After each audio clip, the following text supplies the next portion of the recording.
COVID-19 pandemic has become a challenge and a major public health issue everywhere, all over the world. It has caused high mortality and serious morbidity.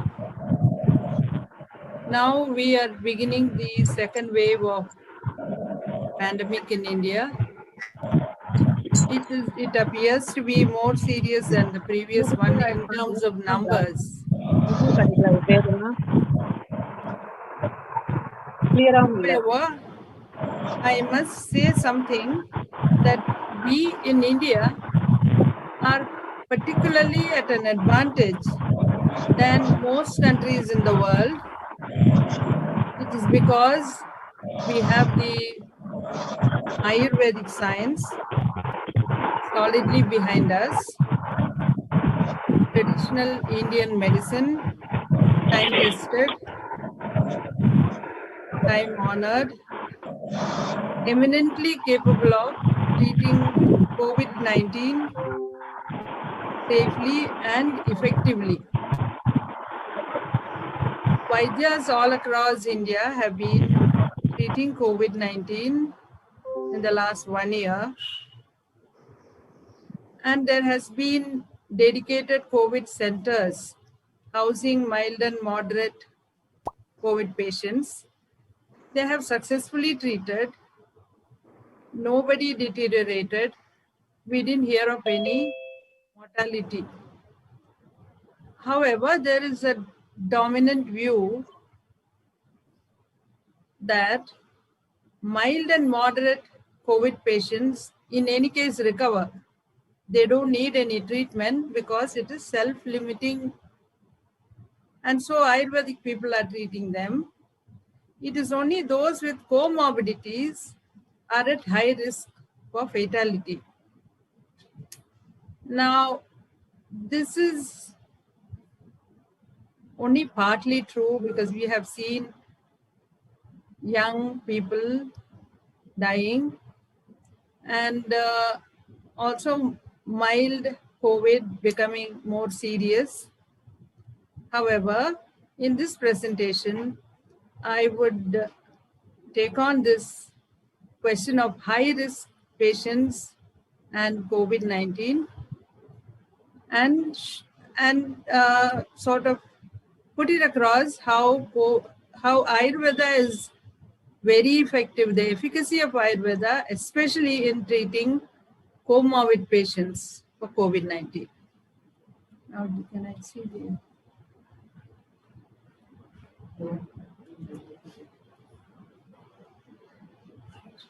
Now, briefly,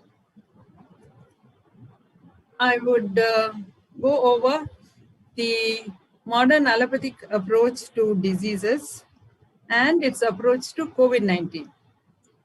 Generally, diseases are innumerable and newer ones keep appearing.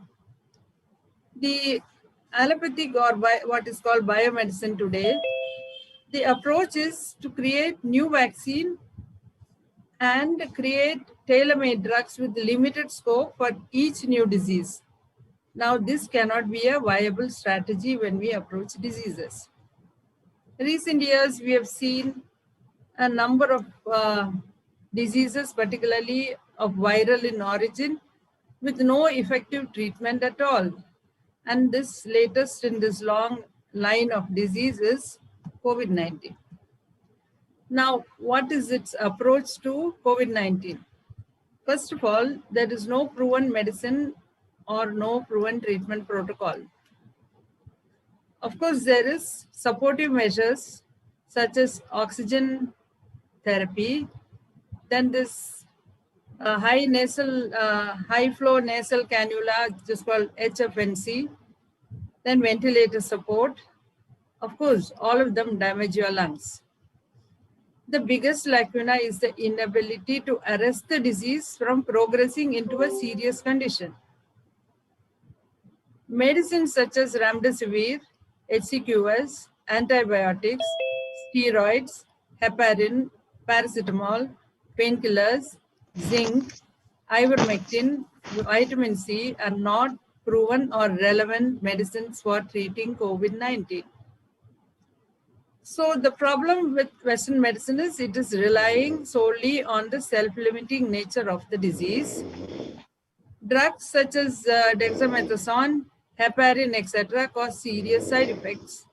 And all these lead to high mortality and morbidity in COVID-19 patients. Whereas Ayurveda Vaidyas treat diseases of viral origin such as dengue, chikungunya, swine flu, and now the latest is COVID-19. COVID-19 is diagnosed as a Vata Kapha Jwara because in Ayurveda we need to know what is the cause for the disease. So this is a Vata Kapha Jwara in nature. And once that is understood, then there is a wide range of medicine to choose from. So if you look at the Vaidya from Maharashtra, Karnataka, and Tamil Nadu, they all need not treat with the same identical medicine for Vata Kapha Jwara. They can choose a medicine which they are used to and a medicine which is locally available. So the Vaidyas are able to arrest the progression of this disease into a more serious stage with safe and effective medicine for all categories of people, whether they are mild or moderate or severe or with multiple comorbidities, it does not matter. The medicines are safe and effective. Now this is AIMS. This is from AIMS. It classifies diseases into three categories. One is a mild, which is to be home quarantined. Then the moderate, which is to be admitted in wards on the hospital. And the severe cases to be admitted into the ICU. Now, what is the criteria to call something severe? That is, the respiratory rate should be more than 30 per minute, or the SpO2. SpO2 is the oxygen saturation level, should fall below 90 on room air. So if it falls below room air or below 90 on room air, or if the respiratory rate increases above 30, then it is the ICU care for them. In the ICU, there is of course the respiratory support, antiviral therapy, anti-inflammatory or immunomodulatory therapy, anticoagulation therapy, and supportive measures just in case there is sepsis or septic shock, and then you have to be monitored. Now in Sanjeevani in Chennai, we have crossed 400 mark now. When we have analyzed so far 350 cases only, because the doctors do this entering and analyzing everything ourselves. Now out of that, symptomatic cases were 93% and 7% turned out to be asymptomatic because they hardly have any symptom. Now, when we look at the comorbidities, it is close to 40%, 37% were with comorbidities. Now, what is comorbidity? Comorbidity is a group of diseases which the patients, if they get COVID-19, they are likely to turn serious, and the mortality usually is high among these group of patients. So the comorbidities are diabetic mellitus, hypertension, cancer, coronary artery disease, chronic kidney disease, and chronic obstructive pulmonary disease. Now the 37% constituted all this. Now, of course, there are high risk group, which is those who are above 60 years of age. Now it looks like 1/4 of them were above 60 years of age. And then there is what is called at-risk patients, those who are about 30 BMI, body mass index, so it's about 30, which is about 18% in our patients, is also at high risk. Now, in Sanjeevani, when it's exactly a year ago, we were not treating any COVID patient. And we were also not officially allowed to treat. We got the first call from a senior most diabetologist in Chennai, a very highly respected doctor. He's Dr. C.V. Krishnaswamy. And he said, we want you to treat our patient. She has got COVID and she will not survive the allopathic treatment for COVID-19. We were very happy. We thought, okay, this is the very first patient we are getting in Chennai. And so very enthusiastically, we started our work. But when we started interviewing her and consulting her, we were not that hopeful. She was a female, 53 years old, type 2 diabetes mellitus for 23 years, and she was on insulin. She had hypertension treated for 22 years, coronary artery disease for 5 years, chronic kidney disease for 7 years. She was on hemodialysis every other day. That is 3 times in a week. She has to undergo this. She had chronic obstructive pulmonary disease for 6 years. Prior to this, she was treated for tuberculosis, and she also had a breast lesion. Now, we never thought that all the comorbidities can come into a single human being. And her presenting symptom was 101.5 fever at the time we were interviewing her. And she had frequent loose stools. Now, 5-6 days prior to this, she had had a cough for which she was on antibiotics and antihistamine. And since it did not help her much, anyway, she went in for her usual hemodialysis when she was found to be COVID positive. So she was not allowed to go through her dialysis because in Chennai, there is no dialysis center which would do the treatment for a COVID positive patient. The last dialysis she had was a day prior to coming to us. Anyway, when we started treating her, she responded very well to the treatment. Her fever came into control very quickly, and her fever and cough by 6 days, it resolved. And her frequent stools, it was less frequent, but it persisted. But the question is, what about her hemodialysis? So the healthcare provider started contacting various hospitals in and around Chennai, and he contacted around 80 hospitals before they could find a hospital which was willing to do the dialysis for a COVID positive patient. Then it was the 9th day when she went in for the dialysis, and when they did the blood work, the doctor contacted us and said, it is unbelievable that she was stable. All her parameters were stable. Her potassium and bicarbonate, which were crucial, were steady. And she was fine, and she could have her hemodialysis on the 9th day. And she, in the intervening period, showed good improvement. She had no breathlessness. She had no significant weight gain, and she did not have any problem. So the doctor said, this is a classic example of how an Ayurveda treatment can be, and an Ayurveda diet can be very protective for the patients such as this. So, and anyway, she turned COVID negative when she was tested on the 13th day. So this was our very first case. Now the next case was a male, 67 years old.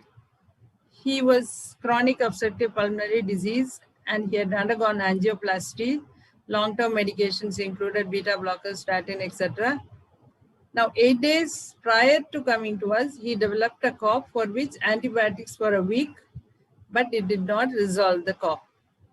He developed loose stools, breathlessness, because anyway he is a patient of COPD, nausea, vomiting, and he was the other patient whom we treated, and he responded again very well to Ayurvedic treatment, although in 5 days, his COVID was over more or less in 5 days, but he was very, very weak. And later on, when he came to thank us, he was extremely emotional, and he said, "Thank you so much for saving my life, because in the intervening period, I lost my mother and I lost my sister in the ICU because of COVID-19. Now, the next case is of a 92-year-old male. He had hypertension. He was having coronary artery disease. He had undergone a bypass grafting. He was treated for tuberculosis 2 years prior to that. He had an enlarged prostate. He was on a permanent urinary catheter because he had had a burn injury in the abdomen and in his genitals, so he could not urinate. He had for 1 week diarrhea, 5 loose motions a day for one continuous week. And he had cough, fever, pain in the lower abdomen. Now, a 92-year-old having 5 loose stools for 1 whole week, you can imagine how weak he could be. So his son, who is a pharmacologist, came and pleaded with us saying, don't ask us to do a COVID positive test right now. And also our entire family is having the COVID symptoms.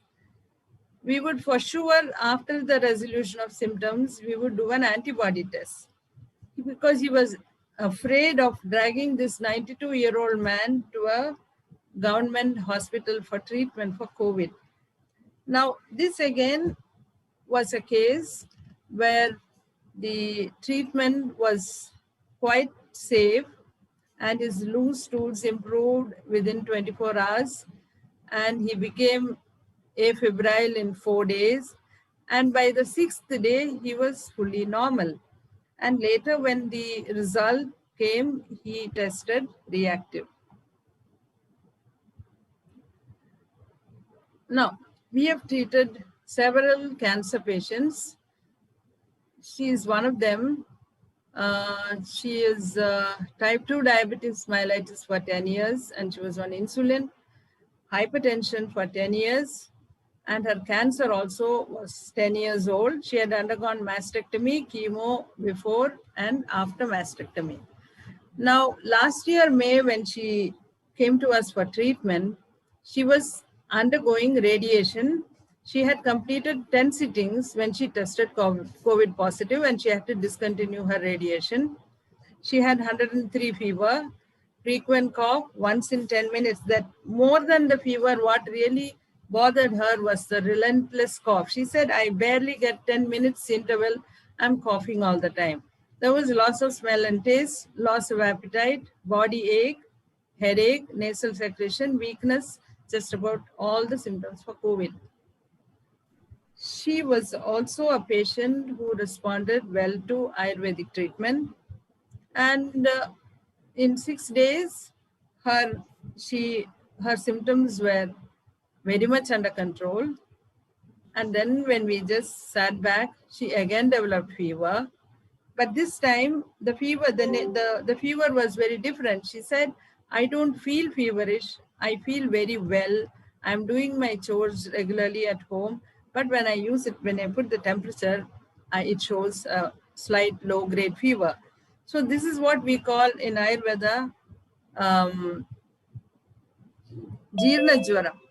A Jeerna Jwaram is after the fever is over, there is a low-grade fever which persists. So we had to do the treatment for Jeerna Jwaram and she became well.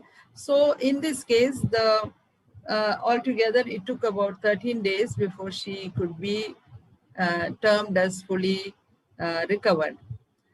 Now, this reminds me, we also had a call, a referral from an oncologist from Ramachandra University, who had a patient who was on a palliative chemotherapy, not even just a chemotherapy, he was on a palliative chemotherapy, who was a lung cancer patient who became COVID positive. And he was also treated and he became well after treating with Ayurveda. Now, the next three cases that I would present is more from the point of view of low oxygen concentration in them. Now, if you remember, the criteria for sending somebody into an ICU is if they fall below 90 SpO2. Now, this is a case of type 2 diabetes mellitus for 10 years, aortic valve sclerosis with mild diastolic dysfunction of the heart, hypoproteinemia, mild anemia, C-reactive protein 28 mg, the normal range ought to be 5, hypertension, and he came after 9 days of temperature of 103 fever, and his CT features suggestive of acute viral interstitial pneumonitis with COVID score of 25, advised hospitalization. His lung involvement was 50 to 55%. Fever is about, when we were interviewing him, it was 102 for more than a week, vacillating between 102 and 103 for more than a week. Continuous cough, loose stools, very weak, poor appetite, sleeplessness. And one thing he said, that he felt an obstruction in his chest, a constriction, and he had shortness of breath. So nowadays, many people have what is called this oximeter, which they keep measuring the oxygen levels. That is also a problem because very often they misread that, and they misread the pulse for oxygen and oxygen for pulse. So the first time we were majorly rattled, and then quickly we realized in their anxiety, they were reading all sorts of things, that they were interchanging the two. Now, in this case, he had a Canadian daughter who was doing research in Canada and who was with him very systematically monitoring him. So his SpO2 was 79%. And that was the reason why the obstruction and constriction he felt in the chest. Ayurvedic treatment started on the 9th day. Fever became low grade in 48 hours. For the complete resolution of symptoms, it took full 6 days. And on the 6th day, his SpO2 level went up to 89 to 95. Now, one thing is for sure, if you are maintained on Ayurvedic treatment, your SpO2 or anything doesn't deteriorate. Very often we see, because there is no proper treatment in Western medicine, and we keep hearing suddenly SpO2 drops. This is the impression everybody has. Suddenly the SpO2 will drop and you need life support. And in fact, the people who dropped out, there has been some dropouts, and some of the people, and when they drop out, when we ask next day, when we call them, they are very apologetic. They say, no, but you see, we've been told suddenly the SpO2 would drop, and Ayurveda has no life support of that kind. So we thought it is better, it is wiser to go to a hospital. Now, we notice every time we give the Ayurvedic medicine, soon after the Ayurvedic medicine, the SpO2 level always goes up and never down. Now, the next case was slightly worse than this. The SpO2 was 76%. At least the previous one was 79, and he was totally breathless. He was 80 years old. He had chronic obstructive pulmonary disease for 25 years, and he had a fever of 102. Now, in a case like this, what we do in Swasakasam, that is in respiratory diseases like cough, breathlessness, the dosage is called muhur muhur. Muhur means frequent. So we would advise the patients to take frequent medication in the case of breathlessness. So on day 4, his SpO2 was 89, and day 5, his temperature became 98.8. And on day 12, the temperature became normal and the SpO2 became 91%. The other symptoms gradually improved. So this was a case of low oxygen saturation level. The next one was 1 degree worse than this. It is a female, 63 years old, and BMI 37.1. Now BMI above 30 is at risk patient. In fact, we have treated BMI above 42.5. So in fact, when that patient later came to the hospital to meet us, we were really we're looking at him, we were really horrified because he was all over the place. He was so huge, it was very frightening. Now, this patient was BMI 37.1, diabetic mellitus for 15 years, hypothyroid, fever 102 Fahrenheit, and SpO2 75, watery stools, breathlessness. Even 10 feet to go to the bathroom, she would have to wait, collect her breath, and then only move on. So in this case, Ayurvedic medicine started on the 6th day. For 6 days, they kept having fever and all that, and it was not taken seriously. And then on the 6th day, it was sure that they had COVID, and the SpO2 level by then had dropped to 75. Now, in this case, the Muhur treatment, I had used what is called the Rasaushadhis in Ayurveda. Rasaushadhis are medicines made out of metals, minerals, herbs, all put together.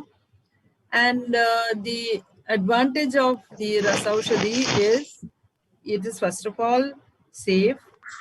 Secondly, only a pinch is required. One pinch of medication once in 1 hour, 1.5 hours we were giving.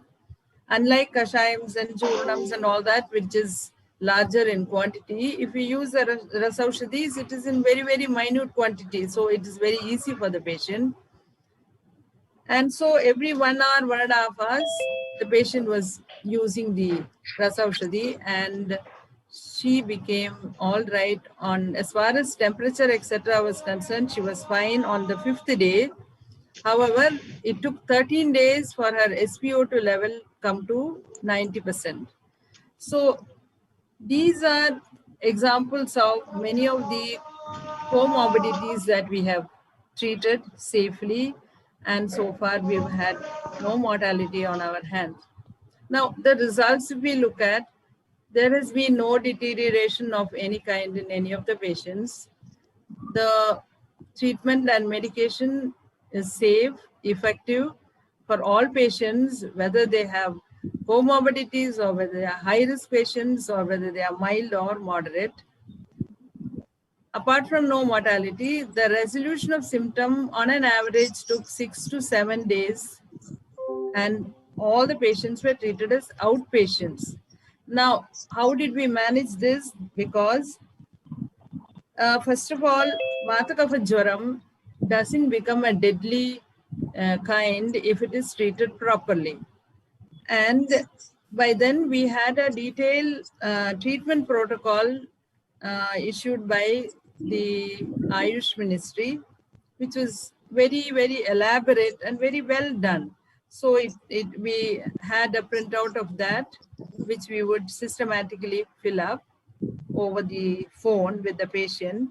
Then the patient is asked to send an ID, which is usually an Aadhaar, and also send a person who is not in direct contact with them to the clinic, who would sign a consent form, after which we put together, depending on the presenting symptoms, we put together the medical kit and send it to the house. And then on, every day, our doctors would call them, sometimes multiple times. We will have to handhold them because outside the news is that so many people are dying, and there is no report of any kind about Ayurvedic Chikitsa and its efficacy. So hand holding them and ensuring and giving them the confidence that this is the best treatment for them and it works, all this was rather a tedious affair. Now, the cost effect, it's an extremely cost effective treatment because it involves no radiology, it involves no hospitalization, and the medicines are also inexpensive. Now, more than anything else, it is very environment friendly because you can imagine the amount of garbage they have collected in terms of PPE kit, gloves, face shield. In fact, even for the election here, everybody was given plastic gloves. So this level of garbage all over the world, I don't know how the garbage disposal is going to take place. Now, if we look at the case fatality ratio, if we compare it, now this must be slightly different now with the US is 5,62,000. When you compare the deaths in India, it is 1,70,000. Now, the fatality ratio for various countries is Italy is 3%, UK close to 3, 2.9, Germany is about 2.6, Russia is 2.2, Canada 2.2, France is close to 2, 1.9, and US 1.8. But when you compare India, it is 1.2. India is among the lowest in this particular thing. And the reason why India's case fatality ratio is lower, I've often heard, not once, twice, many times over, people saying, and yesterday I heard it from an NRI, that Indians are wallowing in filth and they have therefore built up good immunity. Now, this is where we miss some good sociologists or some good community medicine researchers who can come up with some good data. Now, I can give you a reason why India is low on mortality. All over India, people were making various kinds of decoctions and consuming. Now, here is a picture that was sent to me where a woman is advocating guduchi. Guduchi is giloy, it's said in North India. Guduchi decoction boiled with pepper and dhania. It's an excellent anti-fever medicine, and she has been giving it to all the people in her village. Now, all over India, people were drinking some kind of kada or the other. Ayush Ministry keep on bringing out various herbal decoctions which were useful, and some of them were drinking milk with turmeric and calling it golden milk. There were others who were putting anutailam in their nose and coconut oil in their nostrils, sesame oil in their nostrils. There were people who were gargling with Triphala. There is that Baba Ramdev's Coronel sold 2.5 lakh kit were sold in 4 months. People who never believed in Ayurveda, I know, were stocking up Sudarshan tablets and other tablets. So these were, I mean, all over India, this was being done. And I certainly feel this is one of the reasons for the low mortality in India, even though the number of people got infected were quite high. Now, Sanjeevani also is a good example because we have about 30 staff in Sanjeevani. We've all come into contact with COVID patients multiple times.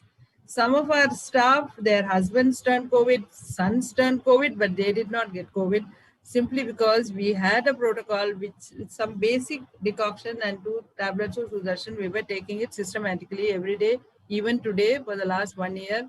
It is done in the clinic and given to all the staff. Even though the staff come from slums, they catch the public transport, they are coming into contact with everybody, but nobody got it. Now, some of the major issues raised by the pandemic are, although Ayurvedic medicines proved to be effective and safe in treating COVID-19 patients, there has been no concerted effort on the part of government to mainstream this treatment. Department of Ayush seemed to have had no independent authority.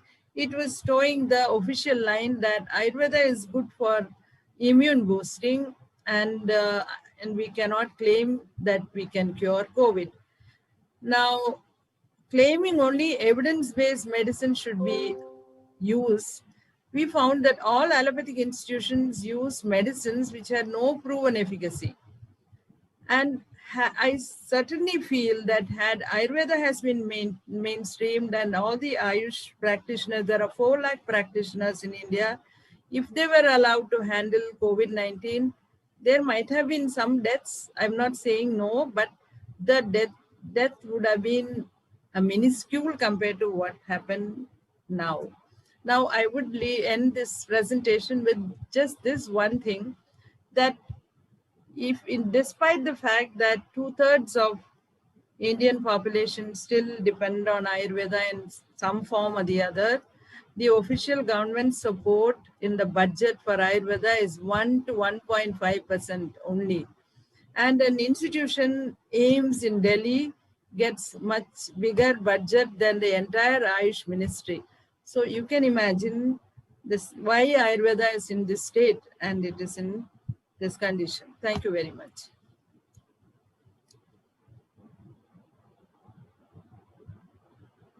Thank you, Girija, very much. There are a large number of people also on YouTube. We have 100 people here online, and thank you for the really wonderful talk. I will now open it for questions and discussions. Anyone can raise their hand, and once you raise their hand, I'll give you permission. Yes, Smriti, can you start? Yeah, I am in Gurgaon. So how can we connect to the Sanjeevani if something happens in our family? Or I request everybody other than we are in Gurgaon, other than the Delhi NCR area. Mute. So, am I audible? Yes. Yeah. We are in Gurgaon actually, and how can we connect to the Sanjeevani or Dr. Girija if something happened, and any other Ayurvedic practitioner you can suggest to connect here in Delhi NCR region in Gurgaon? I think you should contact the nearest Vaidya who can follow you up, and definitely they will do a good job. Somewhere in Gurgaon or Delhi, wherever you are, please get in touch with the Vaidya. Huh? There is this National Institute of Ayurveda also in Delhi. They treated a lot of COVID patients, even though mild and moderate cases. They will do a good job. But if Smriti still wants to reach you, Girija, she can write to you, right? Actually, no. Actually, I have returned once, but they were busy in COVID patients. So, they told that we will connect after that treating this. So, I think they have less staff right now. So, I want to know that if you have, means you guys here, not Dr. Girija only, anybody have any list of that to whom we can connect here in Delhi NCR, that will be really appreciated. So I wanted to point out that in the chat box, there are a few questions. If people key into the chat box, that may help to avoid repetition, to pick up questions that occur repeatedly. There are right now a few observations and questions in the chat box. Balu will come to that. First, those who are asking live, will give them the chance. Krishan, can you, yes. Krishan's iPhone, Krishan's, can you speak, please? Yes, I wanted to ask, this preventive medicine which doctor said was given to her staff, can that be can that be used by everyone? secondly, are being asked us to do.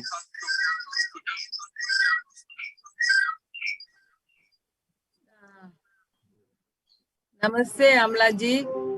I know you are from Kashmir, and you're not very clear, but I understood what your question was. First of all, I should thank Amlaji and Usha Amla for supporting us massively when we were constructing the hospital in Chennai, and I take this opportunity to do so. The preventive medicine is very simple. That is a stem of guduchi, which is what you call giloy. We just plain giloy stems boiled and given with at room temperature, given with giloy decoction can be taken warm, but along with that, we also gave 2 tablets of Sudarshan, and Sudarshan has to be taken at room temperature. So this is what we have done throughout the year, every day of the year. Dilipan, can you please? This is taken once a day. It's taken once a day only. Thank you. Dilipan, please speak. Yes. So, ma'am, would like to know from you, what is the Ayurveda's perspective about the vaccines that are currently there in the market? Regarding the vaccine, none of us take the vaccine because we don't think this is not a major threat to us, this COVID. However, all our patients ask us, can we take the vaccine? We neither say take it nor we say don't take it. I mean, we leave it to the patients to follow whatever they want to follow. Only among my entire lot who consulted me, only one person I stopped him from taking the vaccine because he already was undergoing a treatment for a blood clot related problem with us. And we have been looking after him very well. He was doing very well. And I heard a lot about this Covishield and blood clotting related problems. So that was only one person we stopped. Otherwise, we always leave it to the patient's desire, whether they want to feel secure by taking the COVID vaccine. And although we don't know the efficacy of the vaccine, but that only time will tell. Ji? Ankur Kakar, can you please speak?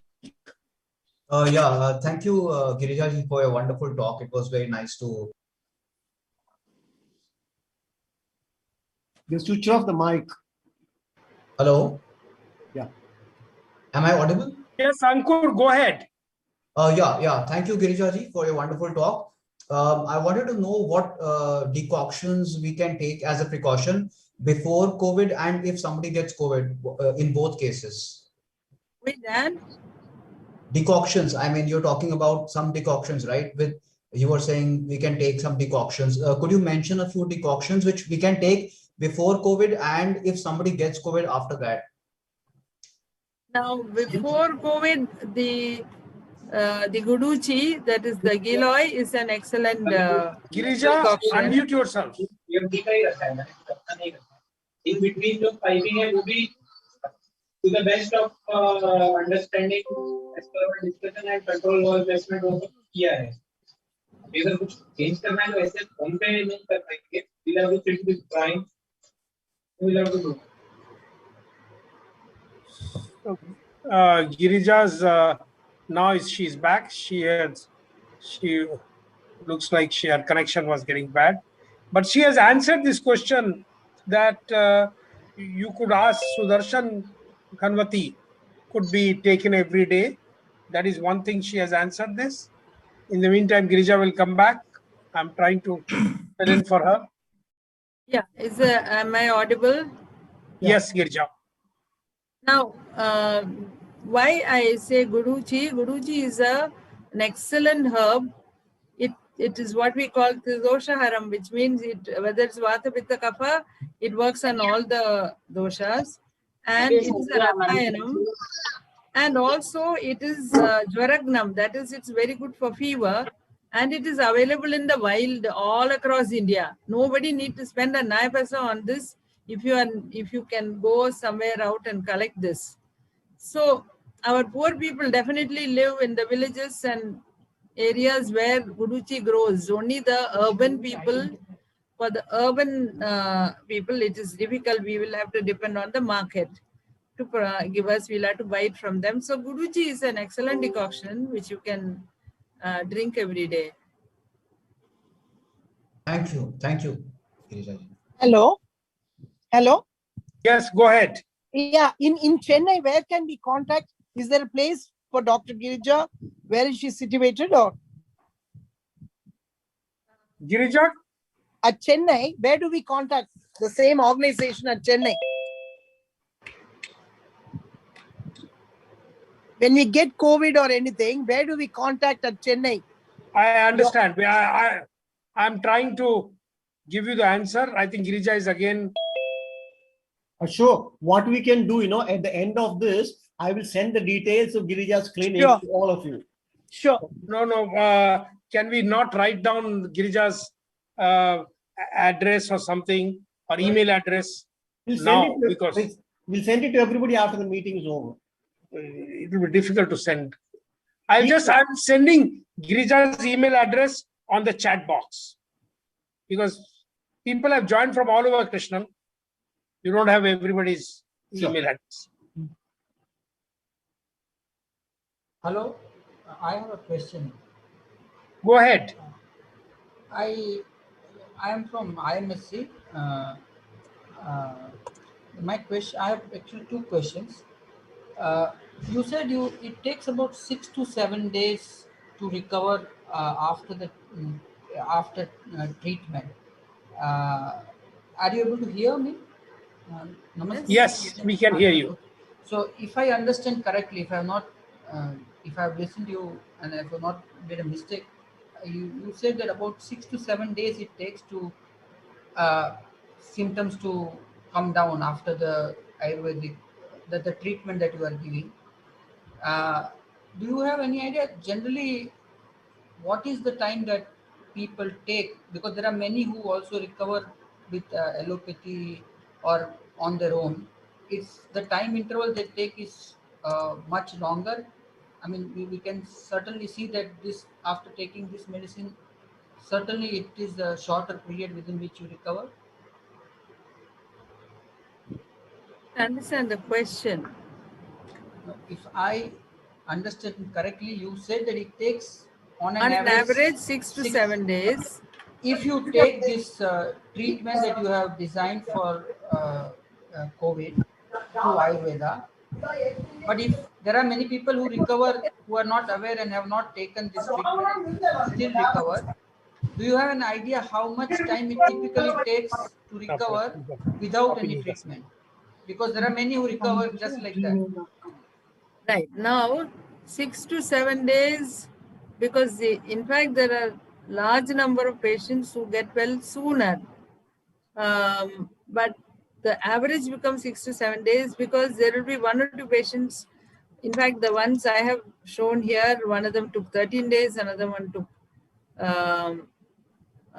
14 days.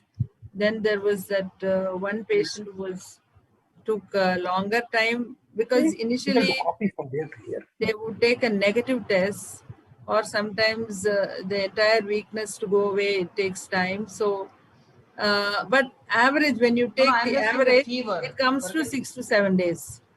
For the fever to go. Fever, in fact, in all the cases I have presented, most of them got out, except one. Most of them were out of the fever pretty quickly. But there were other symptoms which took a little while longer. And how much time it takes, if you have any data, if I have not taken any medicine, for the fever to go? I mean that I don't understand this question. No, there are people who recover on their own. That question, because there is no control study done. That question is not relevant for you. Okay. And you have any case where somebody had to be hospitalized after the treatment, or everybody actually recovered? We've had our share of dropouts, and the dropouts are largely, nobody was hospitalized on account of deterioration. The dropouts are mainly, now one thing I would say, largely the patients who stayed with us or who approached us were all very desi people. Tamil speaking largely, they had no confusion. They would follow exactly what we tell them. They understood what is Patyam, and they understood. We tell them, don't worry, this medicine will cure you. They believed us and they went along with us. The ones who dropped out were the ones who were more westernized, who had intellectually, they had understood this is something which is good, but in reality, they could not accept the fact that, first of all, it is not their fault, because the kind of information they have, that oxygen dropping suddenly and Ayurveda not having life supporting system, this was what was bothering them. So they would in one day, when we call them, the next day they come and collect the medicine. Somebody comes and collects the medicine. The next day, as usual, our doctors start calling in the morning first thing, because sometimes we had like 50 patients at a time to call, and sometimes multiple times. Now the Desi people were not so concerned about oxygen falling. So I found the other kind of patients who had all kinds of information in their heads were more in the dropout, and a lot of them, because whole family turned COVID, there was no nursing support. Yeah. They're not used to self-monitoring their own disease, and there was no proper assistance. There was a tremendous family pressure. Many of them said, we came away because my children in USA were very worried. They wanted us to be in the hospital, or family pressure. So these were the kind of dropouts we found. Otherwise, nobody deteriorated and got admitted in a hospital. Thank you. Thank you very much. Hello. Yes. Hello. Yes. Namaste, ma'am. Namaste. Yeah, I'm Dr. Rashmi, and I'm an allopath. And I'm currently a nodal in charge of 200-bedded COVID hospital. There, we were doing mostly allopathy, but as a part of prophylaxis, what we tried there is the decoction for our staff. And we tried to tell to the patients also.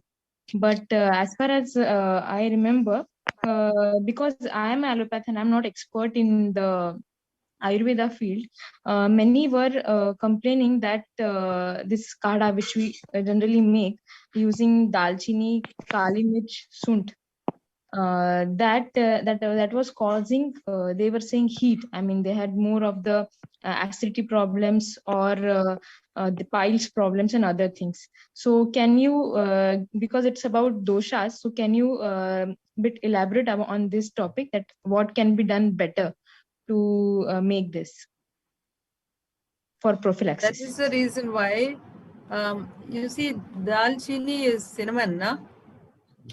Cinnamon. Okay, dalchini, turmeric, and all these are, they work well in seasons such as spring, and also Hemanta Ritu, which is a colder season. Now we are actually nearing the summer. We would not recommend this kind of decoction. That is why I said safely right through the year you can take giloy and dhania, and giloy with dhania and a little bit of pepper will do nobody any harm. And if somebody has severe acidity, you can probably leave out the pepper and take dhania and giloy decoction. Sure, ma'am. Sure, ma'am. Can we take giloy ghanvati, which is a tablet form? I would say giloy decoction is better. Sure, sure. Thank you, ma'am. Thank you. So I just want to ask you, Ji. Hello. Hello? Go ahead, ask the question, please. Yeah. Suppose if we have fever or something, we suspect COVID, then we come straight to the Sanjeevani Foundation and people will be ready to check on us. We will tell you, our doctors in the clinic or Vaidyashala will tell you that kindly take a RT-PCR test and then send somebody who's not in direct contact with you to come and sign a consent form with the other identification and collect the medicine and go. This would be the instruction given to you. However, many patients, as you have asked, they have just landed up at our clinic not knowing that they are not supposed to come. Then there are many people who come saying they are not well, and then we tell them maybe you could be having COVID. So the next day they test and get back to us saying, yes, doctor, I am actually having COVID. So we have been exposed like that multiple times. But generally, this is the procedure. And there'll be a long queue waiting or something like that, like the vaccine?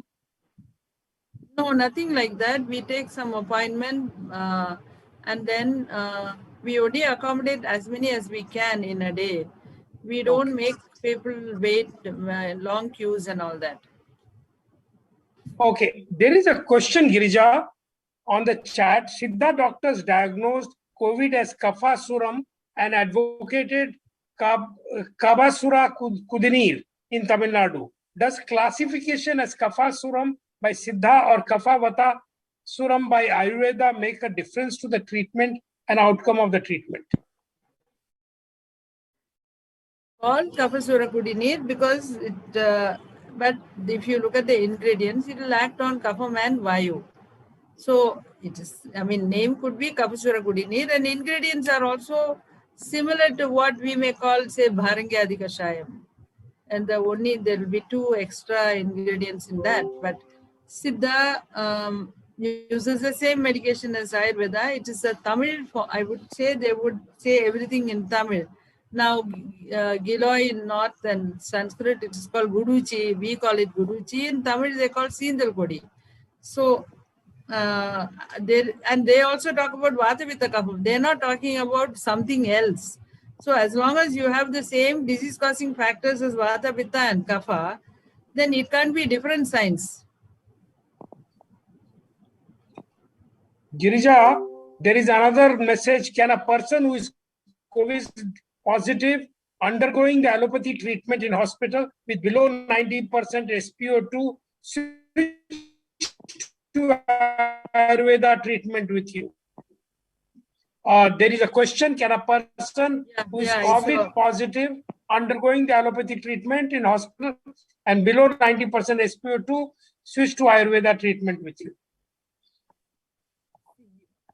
As a matter of policy, we have at the outset, we discourage patients to take Ayurveda and allopathy together. Because when they come to us, many of them are on some 1 week, they are on antibiotics, paracetamol and all that. So we insist and we tell them, please drop all that. Whatever you are taking for COVID, you please stop. You continue taking your other medication for other comorbidities or whatever. But for COVID-19, anything other than Ayurveda, please to stop that. So that is the instruction given. Now, whether this person on in an allopathic hospital with SpO2 below 90, now if there has been a, I mean, unless there is an effort to coordinate the Ayurveda and treatment in the allopathic hospital officially, then it might make sense to us walking in and helping the patients with the Ayurvedic medication, which will help them recover. But otherwise, it wouldn't make any sense. I know in Stanley Hospital and many other government hospitals, they were giving Kapasura Kudinir to the frontline workers as well as patients. So these were officially done.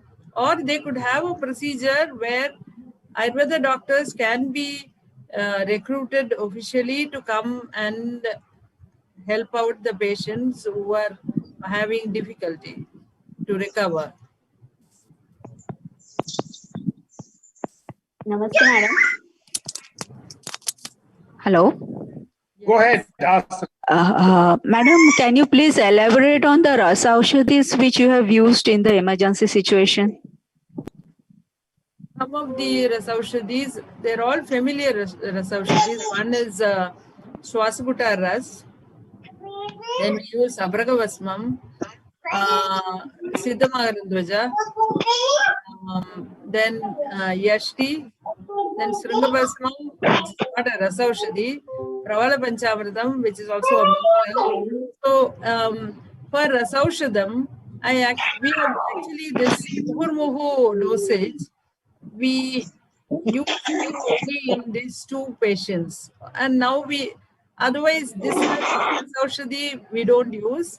We manage it with our own medication, but Swasagutta Ras is also Mahalakshmi Vilasa Ras also is another medicine which we, in certain proportion, we use it. And for the Rasaushadhi, I consulted an expert in Rasaushadhi, the Rasashastra expert, and I put a combination of certain proportion together, and that was very helpful. Thank you, ma'am. It's over, I think. More questions on chat box. Let me look at the chat box.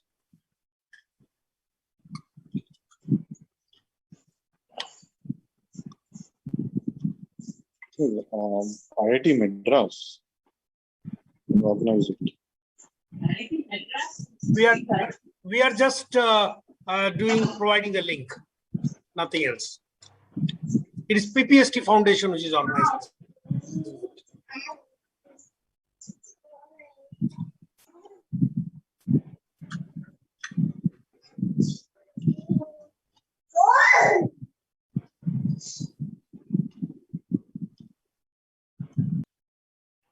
Girija, you are muted.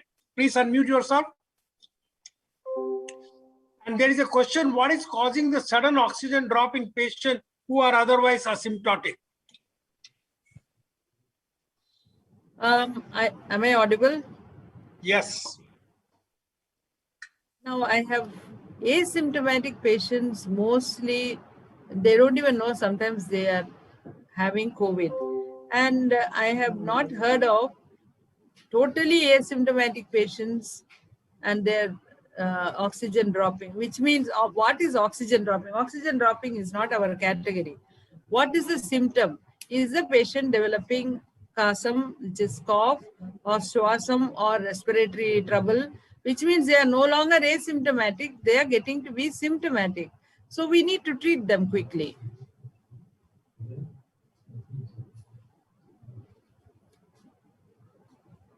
What is the person? There is a question: are there negative results after Ayurvedic treatment? And were you able to save all those who has approached you? What is that? Whether there was any negative results after Ayurvedic treatment? There has not been any negative result after Ayurvedic treatment, which is what I told you many times over earlier.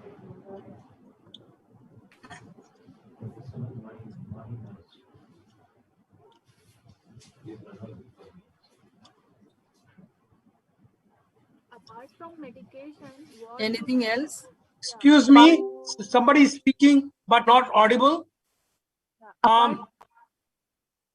Apart from medication, what should be the diet regime for everybody? Is it can be share right now here? Yeah, the Ayurvedic diet during the fever is only parboiled rice cooked and strained, That's how we used to traditionally make food. We never used to pressure cook. We used to cook it with a lot of water and strain it.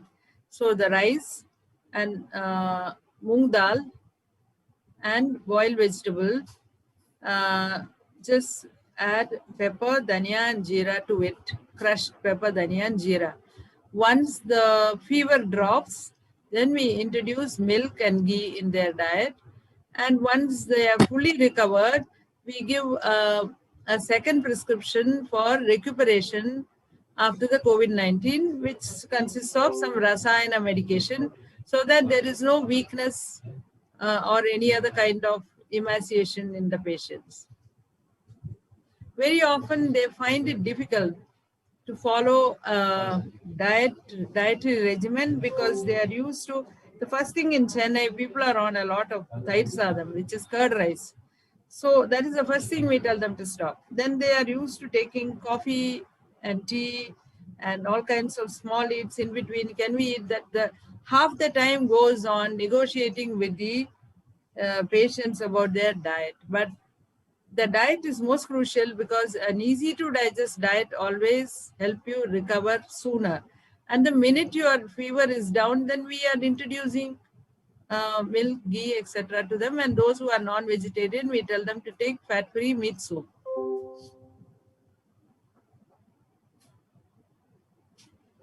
And right now we don't have any. Sorry, there are a couple of people who have raised their hands. Please ask question. Mona Anand. Good afternoon. Thank you, ma'am, for this very informative lecture. One question very quickly. There are some people in my distant family who have tested positive, but symptoms are not manifesting. That means they are asymptomatic. So as part of routine office work, they were tested and they were found positive. Now, my question is that they are under home isolation, they are taking care, but can they take any herbs or anything, any home remedies that they can take? Perhaps I'm oversimplifying the situation, but this came to my mind, so I wanted to ask you. Thank you.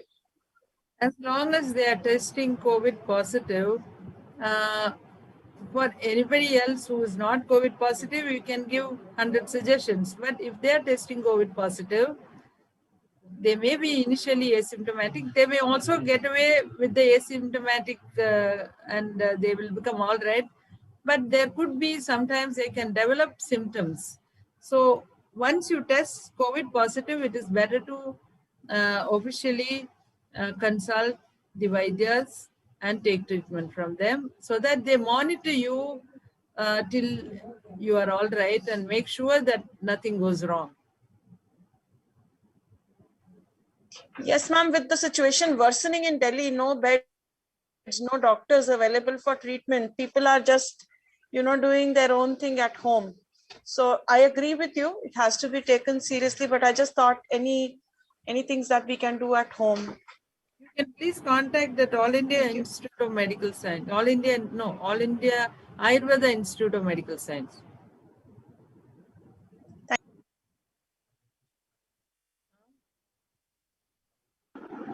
All India Institute of Ayurveda at this call. Person wants to ask question. Please unmute yourself and ask question. Hi, Dr. Girija. I'm Vidya from Ranipet. Thank you for organizing this. I've really been waiting for something, to listen to you. And I might be traveling to the US, and there's been a lot of pressure on me to take the vaccines. So I just wanted to know, do you think I can still go ahead, travel to the US sometime in early June without taking the vaccines and probably just Kitta Sudarshanam and Talisadi Churnam? And you are my patient. I understand. With that. Yeah, you are my patient and I can take care of you if you are in Chennai.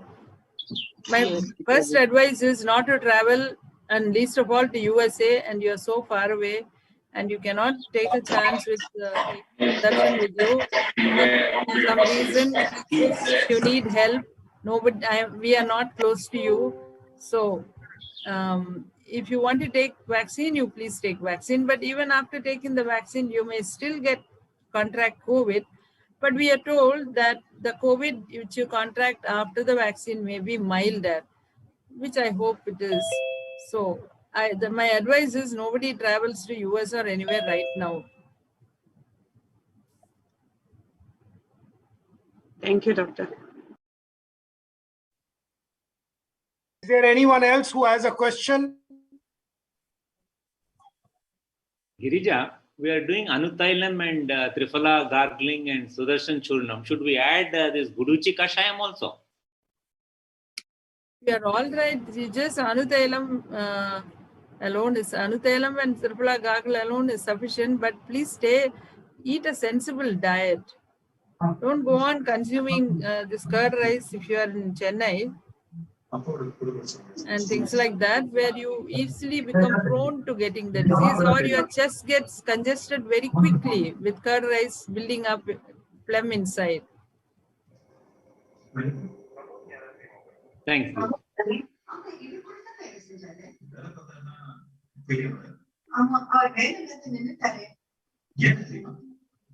Is there anyone else who has any other question? Sorry, ma'am. May I ask a question, please? Go ahead. In the chat box, sir, it's written 1 spoon of Giloy. Giloy is normally there is the stick and the leaves, no? I know, again, I'm asking a very basic question. So what does 1 spoon of Giloy mean? That's a good question, actually, but you just take nice, like crushed Giloy, maybe a tablespoon or something. I mean, it's a silly way of saying, but say about half a dozen sticks, small sticks. Thank you, ma'am. Handful or something. Thank you.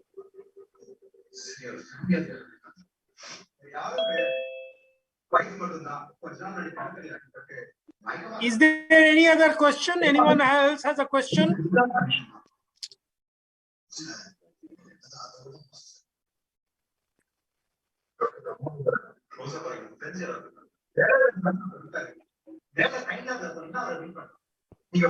How do I take questions from YouTube Live?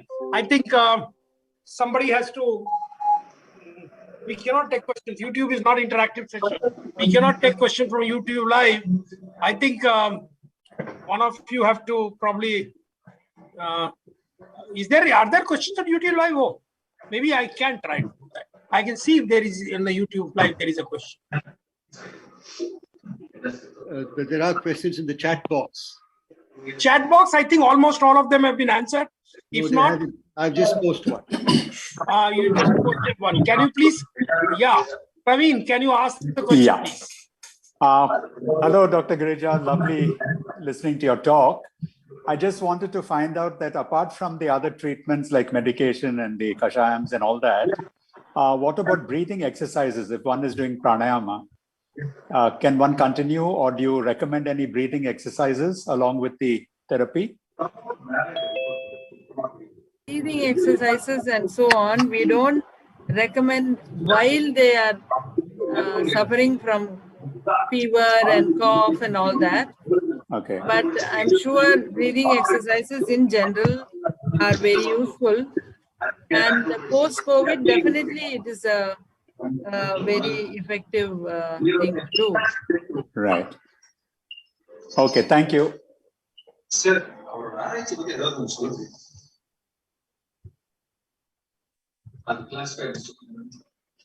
Okay, there's a question.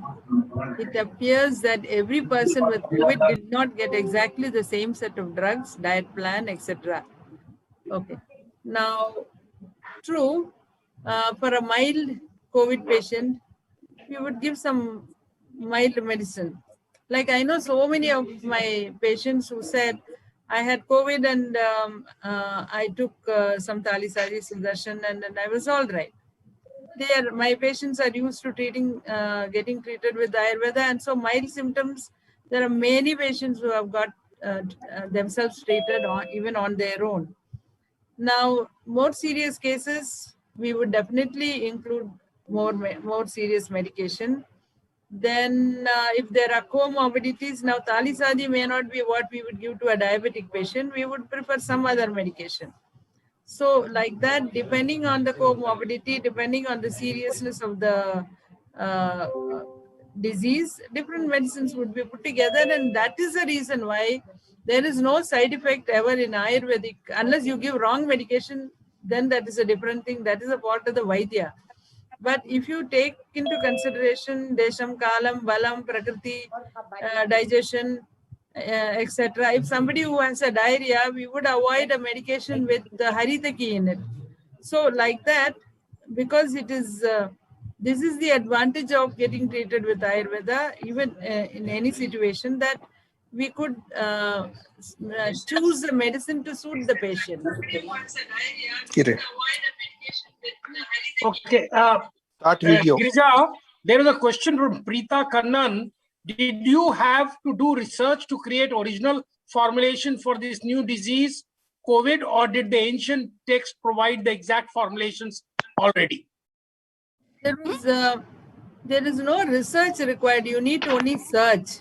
Now, once it is, we need to identify the disease in terms of the doshas. So once it is identified as a Vata Kapha Jwaram, that is a disease that is caused primarily by Vayu and Kapham, then there are a number of medication, and our Jwara Chikitsa chapter, the chapter on Jwaram, is a very large chapter. It covers just about all possible fevers that you can have. So it is, there is no, research is not, research in the sense of allopathy, it is not that, because disease causing factors are already known to us. So we need to identify in that particular disease, what are the factors which are involved, which is the seat of the disease, what is the, all these, there are various factors which we need to identify. Then select a set of medicine which would suit that condition. Girija, there is another question. Chakra Brahm Ayurved Pratishthan in Delhi has also been helping patients. This is the information, if you have any comment on that. Chakra Brahm Ayurved Pratishthan in Delhi has also been helping patients. I told you all across India, Vaidyas have been treating. It's just that your media does not, it doesn't get reflected in the media. Nobody talks about it. Everybody is only talking about vaccine. And there is, there is one community guideline given to various social media that they cannot talk about alternative medicines and their cures. Then, of course, we are called all kinds of names by people, that these are people who don't, I mean, it makes us sound like totally anti-scientific, unscientific, and we are practicing some science without any scientific basis and all this. Girija, there is another question. Ma'am, would you tell us about which Ras Aushadhi were you? Being an Ayurveda practitioner, it would be great. This is a question from Rahul Marwa. What is it? What is the question? Would you tell us about which Ras Aushadhi was used? Being an Ayurveda practitioner, it will be of great help. I'm repeating this answer again a second time. We used Tribhuvana Kirti Rasa. We used a similar, almost similar, which is called Vetumaran Gudika, which is also like Tribhuvana Kirti Rasa, Swasakutta Ras. Then, of course, only in 2 cases we use this Muhur Muhu, where we use Mahalakshmi Vilas Ras, Swasakutta Ras,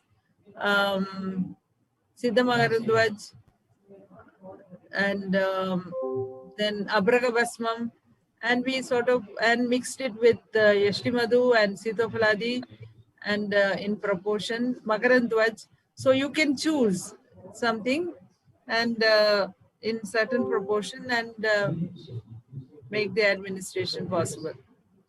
So Girija, there was a message from Anita Reddy. Dr. Girija has saved me the Anutailam, the Sudarshanam tablets She spoke of our great miracles, medicines. I am a living example. Thanks, Dr. Girija. Anita Reddy. Another person, Poonam Shokeen, has written, ma'am, but in Ayurvedic institution, they are giving only allopathic medicines. Do you have any comment? I have no comments to make.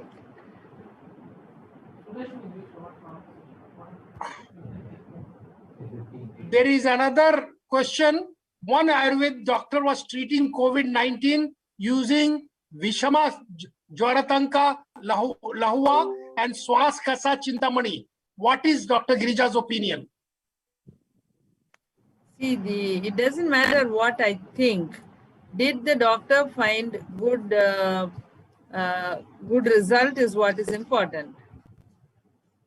If the doctor finds good results in his treatment, then he's on the right path. What is Sudarshan used for? Sudarshan Ganmati? Sudarshana Churnam is the classical preparation. This Ganavati is something with the northern part of India they have developed. I'm not quite sure how it is exactly done. But Sudarshan Churnam is given in 20 different diseases. Oh, and the composition of it, the herbs. It's there in Sarangadhara Samhita, a textbook. It consists of some 25-30 drugs. And the main drug is what we call Kirata Tiktam.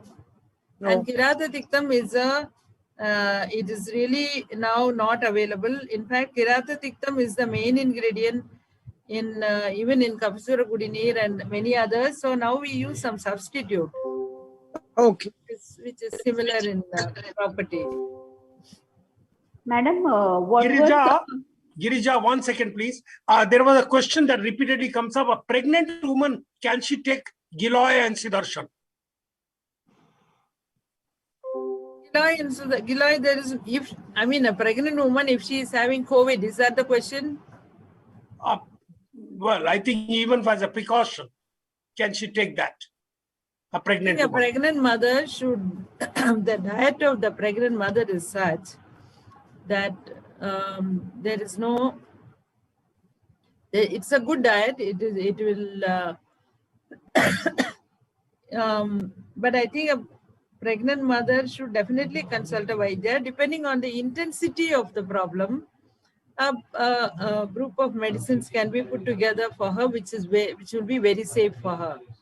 And that is what the pregnant, there is no handout which I can give to every pregnant mother who contracts COVID. This is a prescription.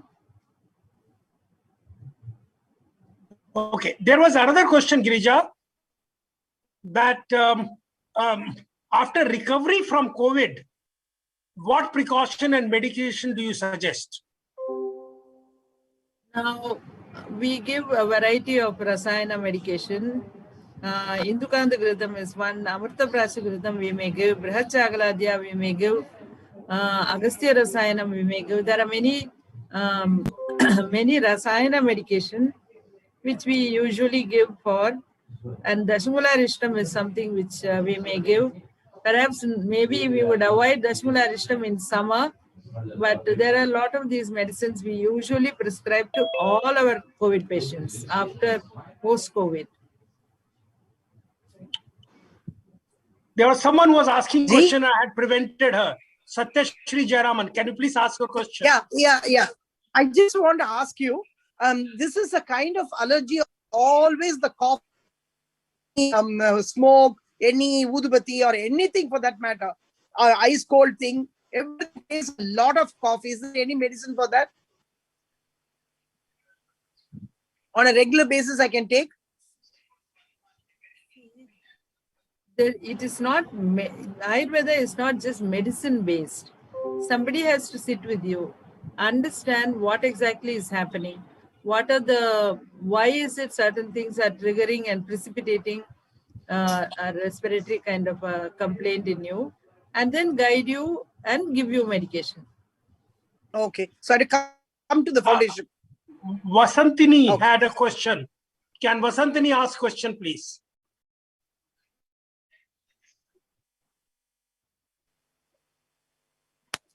Madam, can you please tell what were the herbs which you have commonly used in all the patients that you have treated? Hello? It's a combination medicine. It will contain several medicines in that, several herbs. But Kiratidiktam is the main ingredient in Sudarshan.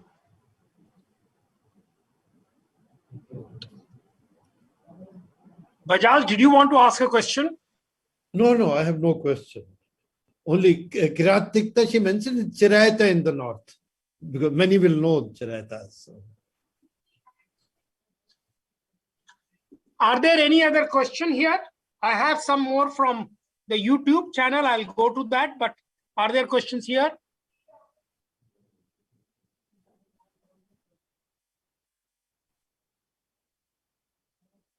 There was a comment that Professor C.H. Vithalanini in Rajkot, Jamnagar and Kutch, Dr. Hitesh Jani treated many COVID-19 patients successfully using Ayurvedic treatment. There was a question, Girija. What precautions should be taken for small kids and what precautionary medicine can we give? Small, I mean, for we have seen very small children. We give nothing beyond Rajanyadi Churnam with honey and ghee. This is what we give to small children who contract COVID-19. That is, the other day somebody said a 6 months old. There are also other Vaidyas who call me. So one Vaidya called me and said a 6 month old has got COVID. So I said, give only Rajanyadi Churnam with honey and ghee and nothing more is required. And if it's a breastfed child, give the medicine to the mother and not so much to the child, nothing beyond Rajanyadi. Slightly older children, you can give Dhanvantara Gutika or Talisadi Churnam or something like that. So treating children, diet is more important. We always insist on a diet which does not aggravate the disease. So it helps in getting over the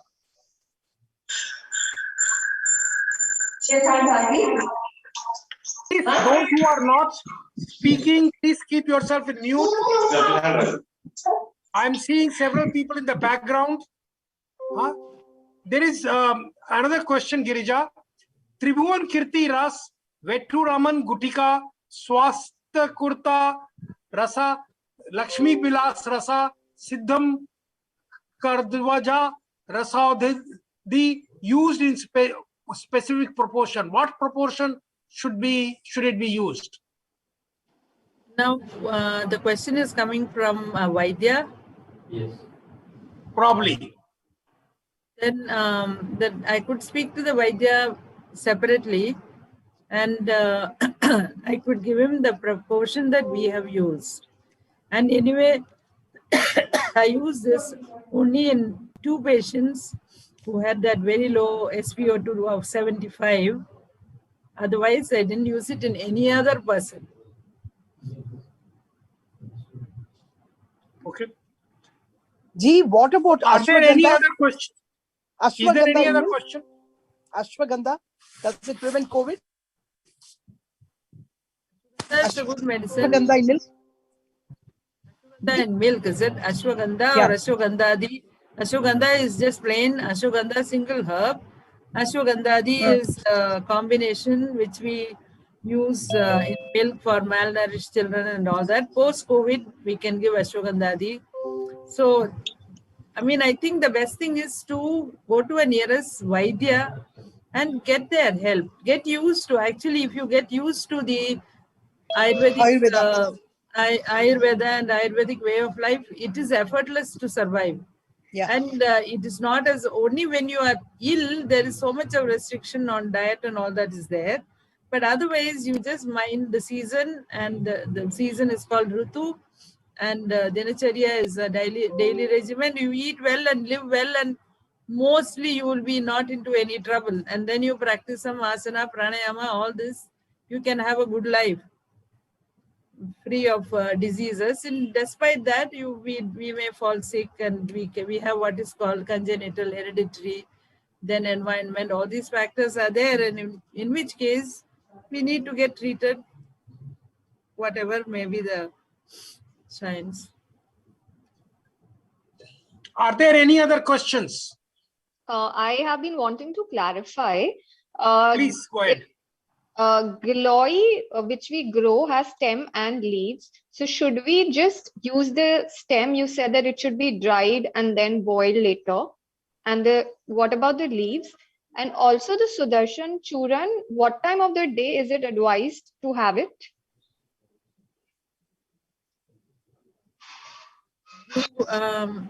Giloy, you use the stem. And Sudarshan Churnam, you don't have to take unless you have an issue of either a cold or a cough or some fever or something. You don't need to generally take. We took an extra precaution because our staff are all the time coming into contact with COVID patients. Therefore, we put them all on Sudarshan plus the decoction of Giloy. Otherwise, I think some general precaution of mask wearing and some keeping a safe distance and all that is good enough. Along with use maybe Anutailam and gargle with Triphala, and that should be fine. And mind your diet always. Doctor, can I talk now? Please. Yeah, I am Prabhu and I'm calling from Bangalore. Basically, we came, our son, like the second kid, had a lot of wheezing related issues and he was treated in leading hospital here in Bangalore. And at that time, they said that he has to be into nebulization at least twice a day throughout his life. That was way back in 2014 and 15. That's when we came to Chennai and then we came and met you. And subsequently, we are consulting with Dr. Prabha here in Bangalore. So, both you and Dr. Prabha have been sort of very, very encouraging to us and you have been helpful always. And even for minor issues also, we touch base with Dr. Prabhakant and the kid and we all our kid, particularly the younger son, he's completely out of nebulization for the last 5.5 years. And he's very playful. And even now, though there is a lot of scare about the COVID related thing, but when we talk to Dr. Prabha, she says that vaccine itself is not required, but it is subjective. If an individual requires, we can go ahead, but there are plenty of medicines in Ayurveda. That is the confidence that we have. Thank you so much, Doctor, and for the team. Thank you, Prabhu. I request that everyone give a clap to this feedback. Are there any other questions? Sundar, is there anyone else who wants to say something? I was just clapping, Professor. Okay. Ashok, I would like to make a comment. This is Darshan, but Darshan. Please go ahead. Please go ahead, Darshan. I don't want to prevent somebody from asking a... No, there is no questions pending. So please go ahead. Yeah, so the comment I would like to make is that, really when you see the example that we heard today from Girija, and as Girija pointed out, that in several parts of India, there are physicians who have been treating symptoms of COVID.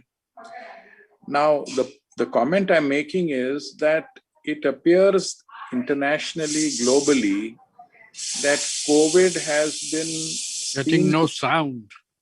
You're getting no sound? Is there no sound? No, we are hearing Darshan. Go ahead.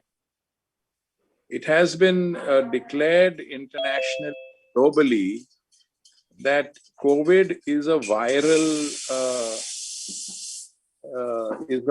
condition. Of course, the virus has been observed, the virus has been sequenced, and so on and so forth. And therefore, the global treatment is antiviral. And of course, as also pointed out, and we all know, whether it's the vaccine or whether it's the actual treatment, we still don't have really effective targeted treatment for the virus. Now, Ayurveda does not see this COVID symptoms, and nor are the treatments antiviral. None of the treatments that are being have been designed, customized case to case are based on anything to do with virology. And we are seeing the outcomes. So what I'm trying to point out is that it appears to be, it is very important for people who are looking at health sciences to understand that even though from one science's point of view, you are seeing a particular condition as being caused by a virus and therefore requiring antiviral interventions.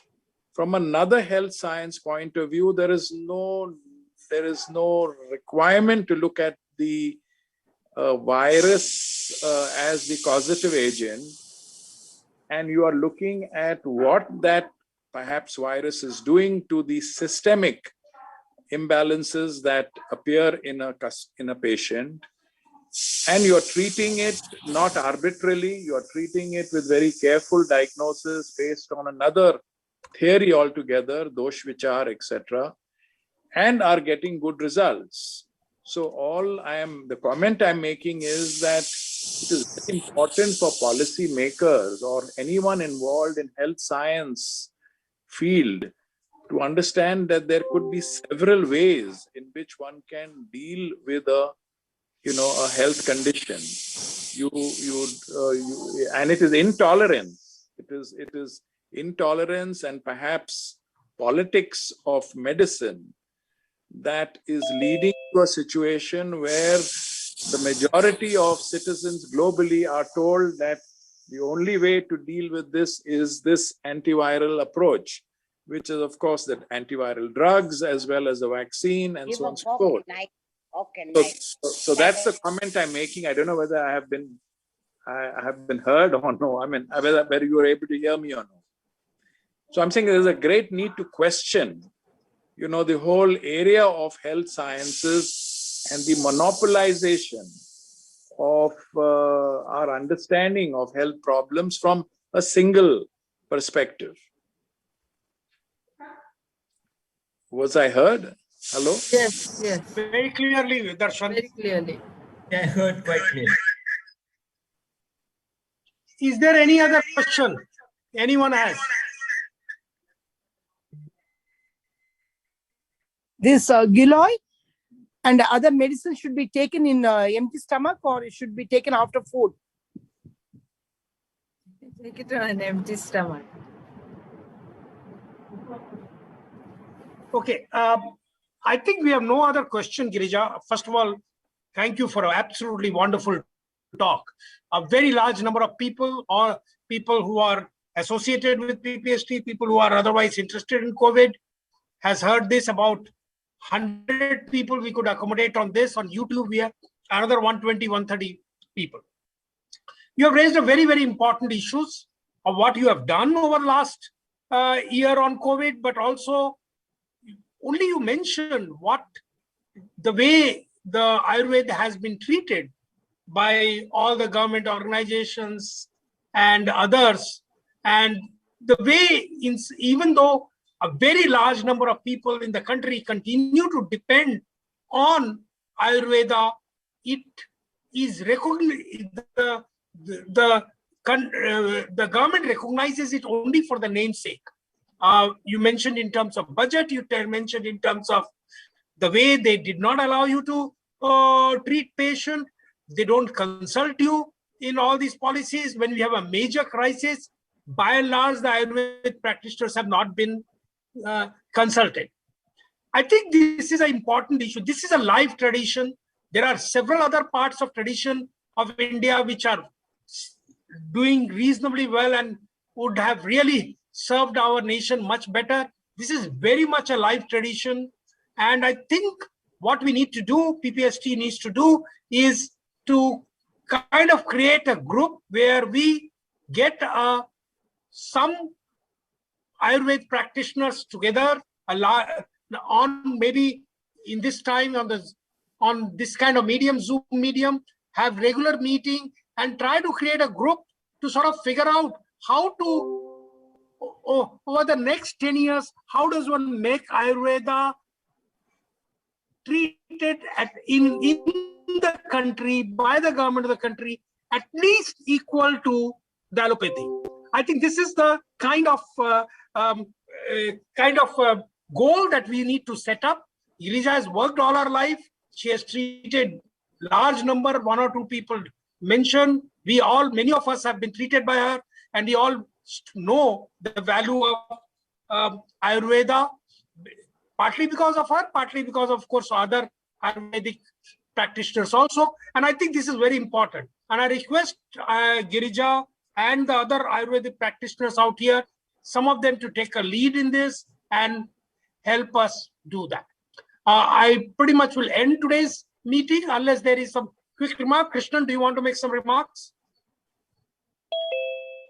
Bajaj, do you want to make some remark? Sir, one request. Yes. Prabhu again here.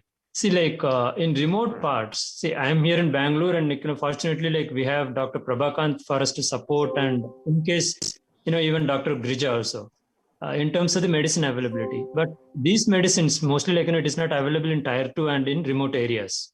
So, if at all, like if there is a company or sort of, since it is an IIT incubation is involved, something if that can IIT be. Incubation is not involved. My apology. I am using the. I want to make it clear that this is a PPST Foundation's thing. Yeah, okay. We are just using my office link. Sorry Okay, about sir. this. Sorry, sir. So, but go ahead and.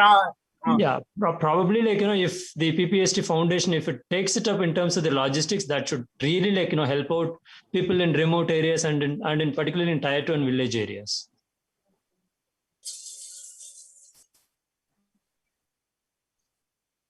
We will discuss this with Girija and others, what can be done. But I actually thought that Ayurveda practitioners are there in almost every small town and every village. If there are some medicines which are not available easily, we should figure out how to go about. The problem is, I'm very okay. Prabhu, we can talk offline. We can talk offline, Prabhu, and try to see what can be done. Sure, sir. Thank you.